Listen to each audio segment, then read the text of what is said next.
Welcome back to Balanced Health. For today's healthy cooking segment, Joe made us some healthy and tasty mac and tuna. Tell us about it, Joe.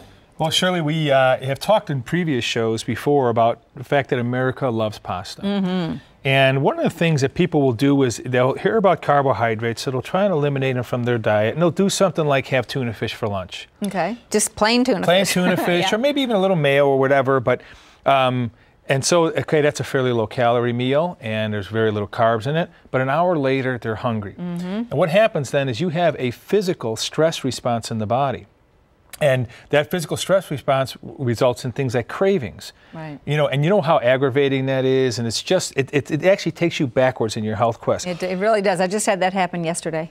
3 o'clock, had to have some potato chips. You know what I mean? And then you feel bad after that. Guilty. And then you just, so it's a vicious cycle. So we're not advocating, again, that you sit down and knock down a big bowl of pasta, but this is just another way to be able to incorporate some pasta. But in every meal, as you know, we always get you some fiber.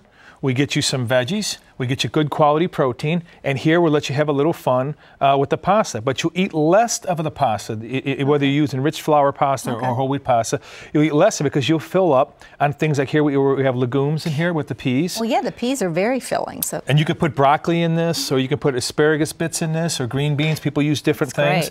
And you could use chicken or tuna with this. Now, could I just ask a question? The tuna, the albacore white tuna, isn't that the highest in omega-3s of the kinds of tuna or not? It is, but it's still not what I would consider a food high in omega-3s. Okay. But not much mercury in tuna, right? Or is there? No, tuna's a big fish. Okay, that's right. It's at the top of the food chain, so it is fairly high in mercury. I believe that over time they're going to start creating an environment where, you know, these, like for instance, salmon, you can get wild Alaskan salmon that's completely mercury and PCB free. That's not the case in tuna. However, if it's something that you eat once a week, and we're not talking about eating a whole can at a time or something like that, I think it is. It's a small amount of mercury in that case. You can get it, albacore tuna. You can get the mixed tuna. Although we couldn't find it, I know they still make the tuna in the oil. Now, there's different ways to make. Some use vegetable oil, some used to actually use fish oil. And if they use the fish oil, that was a little bit higher in the omega-3s. Of course, in water, it's lower calories. Now, when we use the mayo's part of one of the ingredients here. Some people like canola oil. I personally am not a big fan of canola. I've done enough research on it where cooked canola, I think, has its issues. However, if you are having a weight issue, canola is going to be about half as much fat and this as is typical. Mayo. Yeah, well, I call it mayo. It's canola. Made from canola. Okay.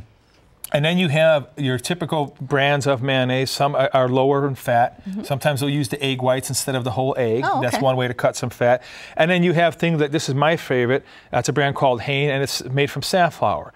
So it's going to have a balance of omega-6 and even a little omega-3 in it. Is this called safflower mayo or safflower dressing? They call it dressing. Okay. Mayonnaise is kind of like Kleenex, you know. Yeah.